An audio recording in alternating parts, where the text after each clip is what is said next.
Experiment is not a public opinion poll. It examines behavior under the pressure of social forces, as the experiment of Solomon Asch reveals. The experiment you'll be taking part in today involves the perception of lengths of lines.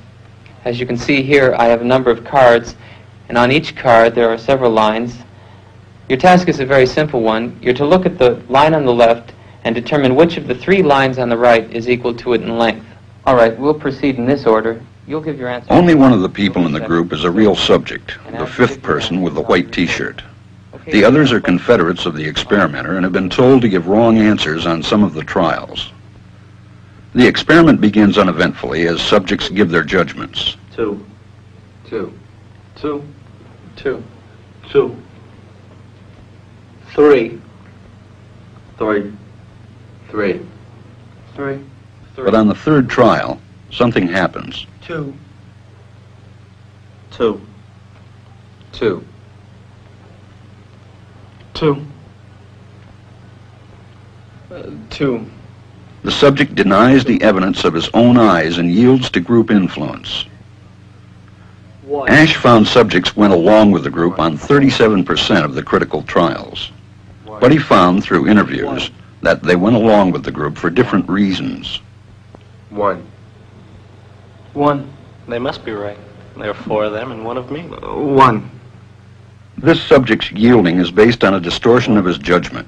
He genuinely believes that the group is correct. 1. 1. 1. 2. 1. 2. 2. 2. I know they're wrong, but why should I make waves? 2. In this case, the subject knows he is right, but goes along to avoid the discomfort of disagreeing with the group. Here, the distortion is at the level of his response. 2. 2. 2. 2.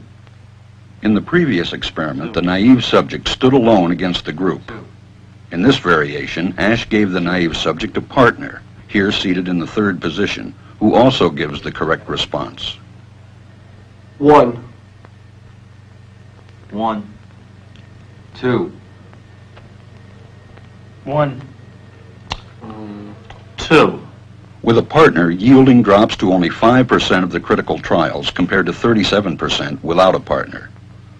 Although subjects report warmth and good feeling toward the partner, they typically deny that he played a role in their own independence. The partnership variation shows that much of the power of the group came not merely from its numbers, but from the unanimity of its opposition.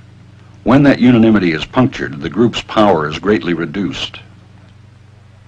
Sometimes we go along with the group because what they say convinces us they are right. This is called informational conformity. But sometimes we conform because we are apprehensive that the group will disapprove if we are deviant. This is called normative conformity. The strength of the normative factor is shown in another variation carried out by Asch. In this variation, the subject is told that because he had arrived late, he would have to write his answers. Subjects in this private response experiment are exposed to the same amount of misleading information as other subjects, but they are immune from any possible criticism by the group. 1. 1.